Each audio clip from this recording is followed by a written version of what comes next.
केज तालुक्यातील मसाजोग येथील सरपंचाचे भर रस्त्यातून दुपारी अपहरण करून त्यांचा खून करण्यात आला असल्याचे केज तालुक्यात खळबळ माजली आहे। दरम्यान 2 दिवसापूर्वीच या पवनचक्की प्रकरणात मारहाण प्रकरणी गुन्हा दाखल करण्यासंदर्भात संतोष देशमुख आक्रमक झाले होते।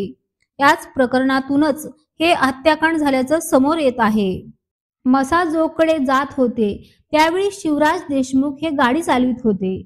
ते केज येथून मसाजोगकडे जात असताना डोणगाव फाट्याच्या जवळ असलेल्या टोल नाक्याजवळ एका काळ्या रंगाची स्कॉर्पिओ आडवी लावली व त्या गाडीतून 6 जण खाली उतरले। त्यातील एकाने दरवाजाची काच दगडाने फोडून गाडीत पाहिले व दुसऱ्या डाव्या साईडच्या बाजूला जाऊन सरपंच संतोष देशमुख यांचा दरवाजा उघडून त्यांना खाली ओढून लाकडी काठीने मारहाण केली। अपहरणकर्त्यांनी त्यांना सोबत आणलेल्या काळ्या रंगाची स्कॉर्पिओ मध्ये बळजबरीने बसवून केजच्या दिशेने भरधाव वेगात निघून गेले।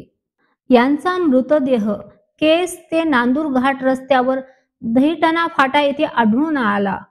मयतच्या अंगावर मारहाणीचे व शस्त्राचे वार आहेत। पोलिसांनी मृतदेह उपजिल्हा रुग्णालयात केज येथे आणला आहे।